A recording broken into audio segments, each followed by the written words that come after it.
평안히 주무셨습니까? 반갑습니다. 오늘 갈라디아서 4장의 말씀을 좀 살펴보겠는데요. 어제는 우리가 믿음으로 의롭다 하심을 입은 후에 아브라함이 할례를 받죠. 사도 바울이 그 구약의 예증을 통해서 우리가 오직 의롭다 하심을 입은 것은 믿음으로 되는 것이고 할례는 절대 조건이 될 수 없다라는 것을 아브라함의 경우를 통해서 우리가 살펴보았습니다. 이제 오늘은 4장의 전체 주제가 유업을 이을 자입니다. 그렇게 하나님의 은혜로 하나님의 자녀가 된 백성들이 어떤 유업을 이을 사람이 되겠는가, 그 부분을 좀 볼 텐데요. 1절을 보시면 내가 또 말하노니 유업을 이을 자가 모든 것의 주인이나 어렸을 동안에는 종과 다름이 없어서, 이런 좀 특이한 표현이 있어요. 어렸을 때는 종과 다름이 없대요. 종처럼 매어 산다 그 말이에요. 그럼 여기 어렸을 때는 뭐고, 종은 어떤 상태에 있기에 종이라고 표현을 했을까? 이게 이제 우리가 오늘 좀 드러낼 의미들입니다. 우선 바울은 그 로마 시대의 문화를, 그리고 한 개념을 캡처를 한 겁니다. 이 내용은 사실상 뭐냐 하면, 로마의 웬만한 가정은 후견인이라는 제도가 있어요. 그래서 태어나면 14살까지는, 정확히는 이제 13살까지죠. 13살까지는 만으로 계산을 해서 부모 밑에서 이렇게 잘 자랍니다. 그리고 딱 14살이 되면 14살부터 25세까지는 후견인을 둬요. 후견인. 그래서 그때부터는 이 자녀가 아버지의 아들로서, 또 그 가정에 유업을 이을 자로서 철저하게 훈련을 받게 됩니다. 그 역할을 감당한 사람이 후견인이라고 보통 말하죠. 이런 제도가 웬만한 로마의 가정에는 다 있었단 말이에요. 그래서 25세가 넘어가면 이제 적정한 때가 되면 아버지의 모든 유업을 그 아들에게 상속하는 절차를 밟아 들어가게 됩니다. 이제 문서를 작성하고 이런 일들을, 또는 법적인 연결고리를 이제 단단히 아버지가 사후에라도 지장이 없도록 만들어 놓겠죠. 그 개념을 얘기하는 거예요. 여기서 이 종, 또 어렸을 때, 이런 표현들이 등장을 해요. 이제 보십시다. 어렸을 동안에는 종과 다름이 없어서 그 아버지가 정한 때까지 후견인과 청지기 아래 있나니, 방금 말씀드린 이런 로마 시대의 그 제도, 그런 문화를 빌려서 바울이 우리에게 어떤 지금 설명을 하고 있는 겁니다. 어떤 설명이냐 하면, 우리가 아직은 종인 시기가 있고 어린 시기가 있다 그 말이에요. 그러면 이것이 유대인의 기준에서는 어떤 상태를 종과 같은 또는 어린 시절로 표현하고 싶은 걸까요? 몇 가지 이제 학자들의 이제 견해를 빌리자면 이런 뜻입니다. 자, 우리 히브리서 10장을 한번 좀 볼까요? 율법은 율법이 등장을 하죠. 장차 올 좋은 일의 그림자일 뿐이요 참 형상이 아니므로 해마다 늘 드리는 같은 제사로는 나오는 자들을 언제나 온전하게 할 수 없다. 이게 무슨 얘기죠? 구약에 율법이 있어요. 그 율법 아래 있는 자들은 사실 종과 같은 생활이고 어린 아이 시절의 생활에 불과하다 그 말이에요. 그러면 그 어린 아이는 늘 그대로 머물러 있진 않죠. 그 어린 아이가 어떻게 되죠? 이제 자라요. 한 해 한 해 나이를 먹고 또 사물에 대해서 종합적인 인지가 형성이 되면 어른으로 자랍니다. 그런데 어른으로 자라고 나서도 어린아이 짓을 하면 그건 아닌 거죠.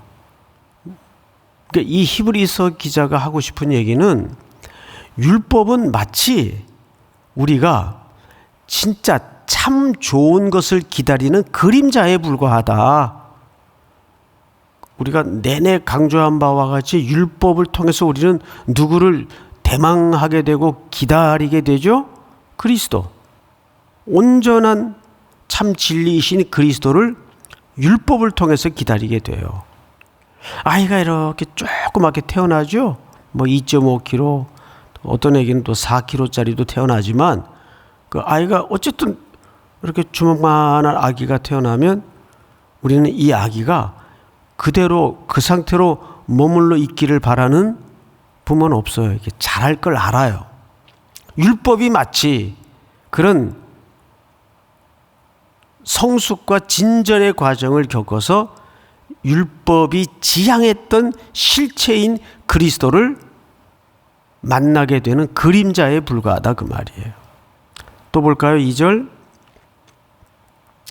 그렇지 아니하면 섬기는 자들이 단번에 정결하게 되어 다시 죄를 깨닫는 일이 없으리니 어찌 제사 드리는 일을 그치지 아니하였으리요.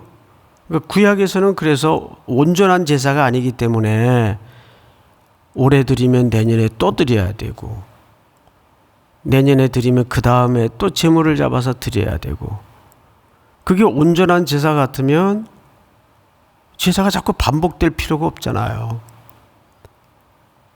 그런데 예수님께서 십자가에 단번에 자기를 제물로 드려서 그 구약에 반복되는 제사를 완성하셨어요. 이루셨어요. 자기의 몸으로. 이제 그림자에 불과했던 것들이 실체가 나타났단 말이에요. 어린아이에 불과했던 것들이 어른이 되면 그게 이제 실상이 되는 거예요. 예를 들면 3절을 한번 볼까요? 같이 읽습니다. 시작. 그러나 이 제사들에는 해마다 죄를 기억하게 하는 것이 있나니 4절 다 같이 시작. 이는 황소와 염소의 피가 능히 죄를 없지하지 못함이라. 우리가 매년 구약의 백성들은 제사를 드림으로써 우리가 이렇게 참 떨쳐낼 수 없는 죄인이구나. 그 죄를 기억하고 4절에 보니까 이런 염소와 황소와 이런 피로는 우리가 완전히 깨끗해지질 않는구나. 그러면서 계속 그 지향점에 눈을 맞추게 돼요. 누구죠? 오실 온전한 제물이 되시고 우리의 모든 것들을 속량해 주실 그리스도로 초점을 맞추게 된다는 거죠. 그래서 그게 언제냐? 2절을 보세요. 2절.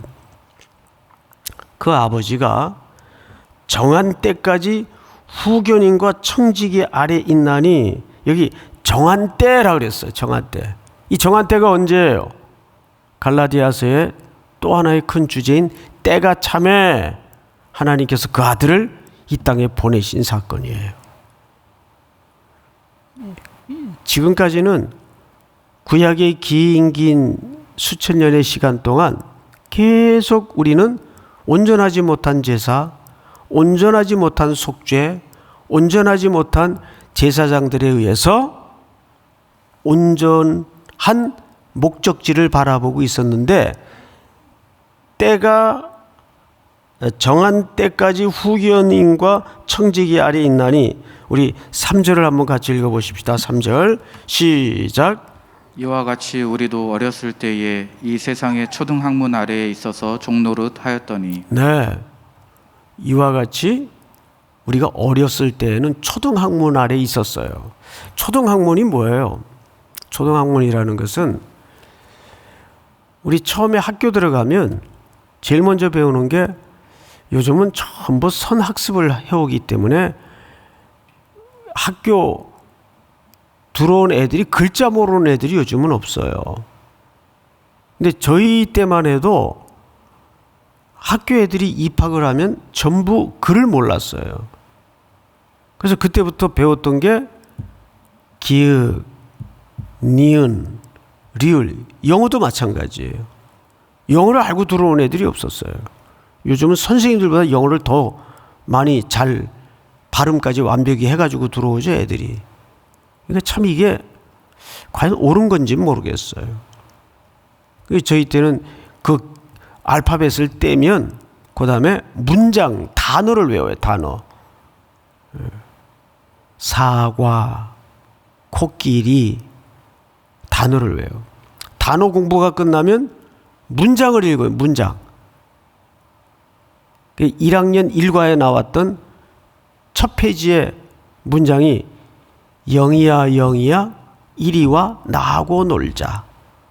철수야 철수야. 그래서 그때 애들 이름 중에 영희, 철수가 그렇게 많았어요. 근데 여러분 만약에 이제 글자를 읽을 수 있게 됐어요. 어떤 글자든지 갖다 놓으면 다 읽어요. 이제 국어 끝. 맞아요? 글자 읽는다고 국어 끝난 거예요? 글자를 읽을 줄 알면 그 글자 왜 배워요? 그 초등학문은.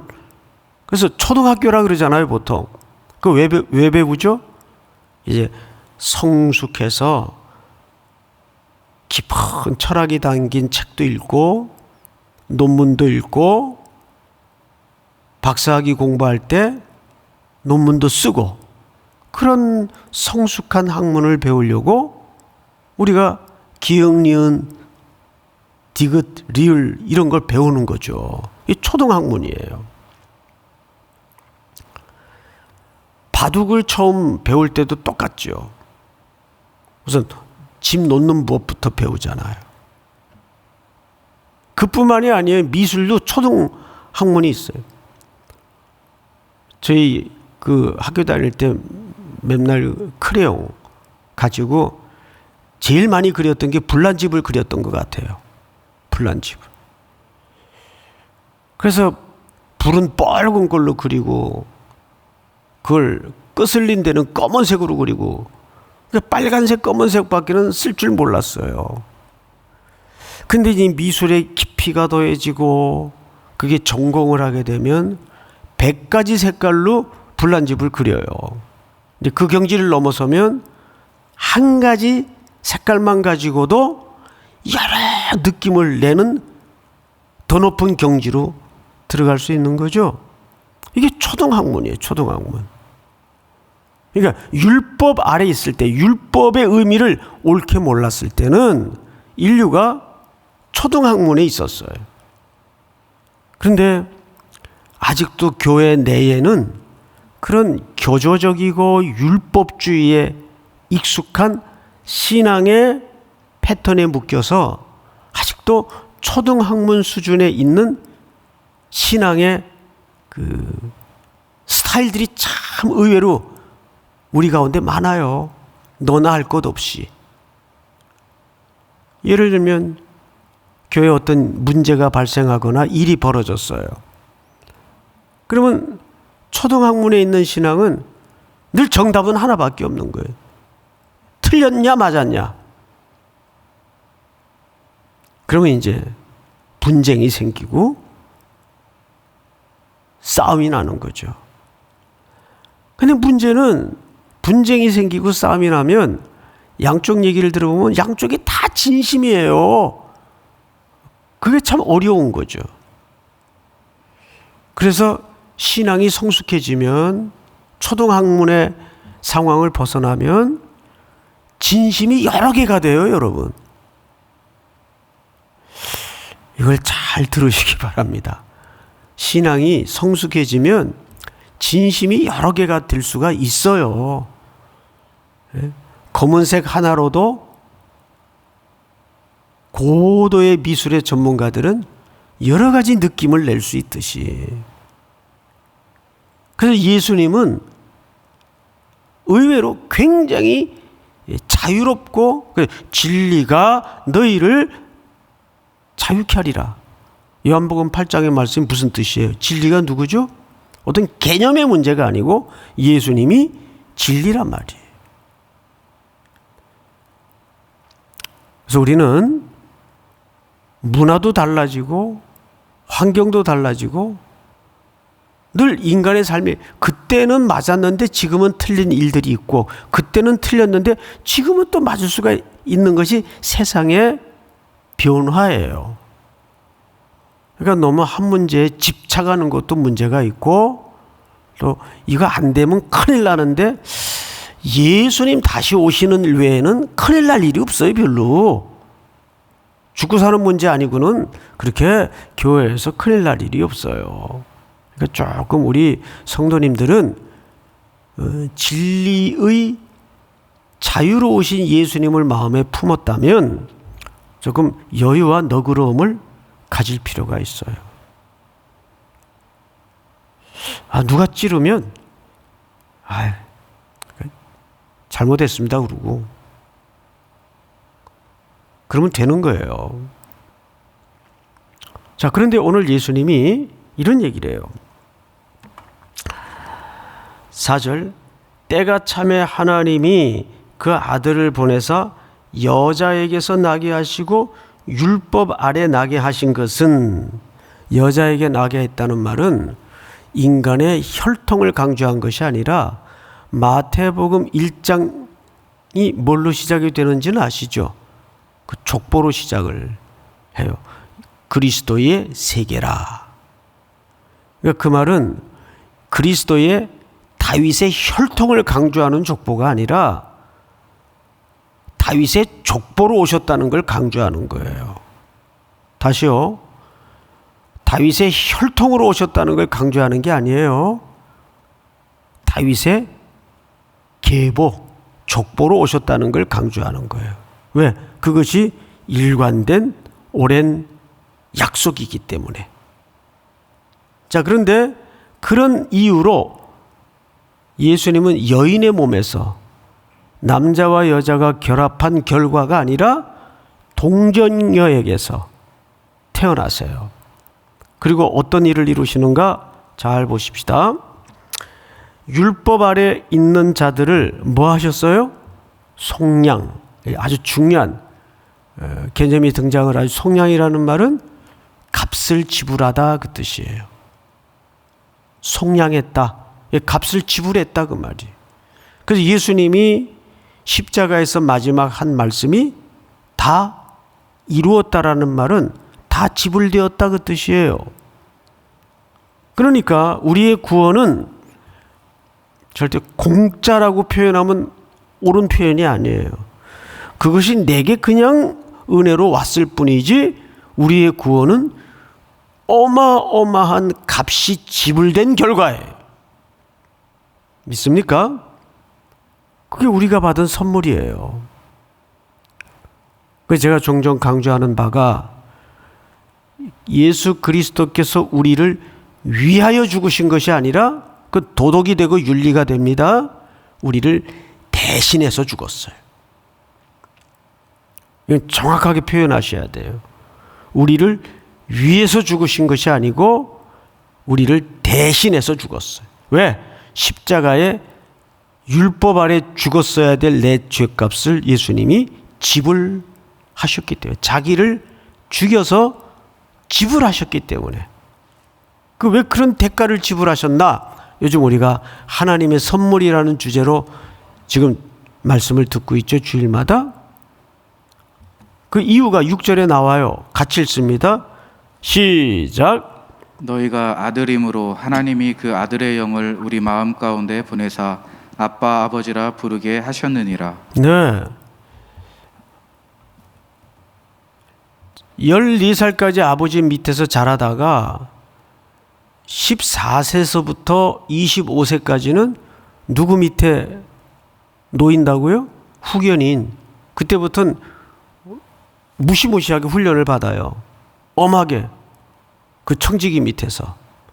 이게 율법이죠. 율법 아래 놓이는 삶을 살게 돼요. 왜 그런 혹독한 과정을 거쳐야 되냐 하면 그걸 통해서 우리는 나를 자유케 할 그 시간을 기다리는 거예요.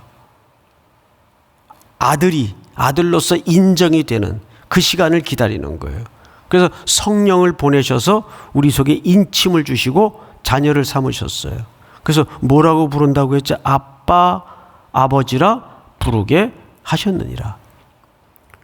이게 원문에도 아빠, 아버지예요. 아바, 아버지. 여러분, 이 아빠라는 말은 만국 공통어인 거 아세요? 지금 미국에 잠시 살 때 전 깜짝 놀랐던 적이 있어요. 우체국에 갔는데 어떤 아기가 아빠 그래요.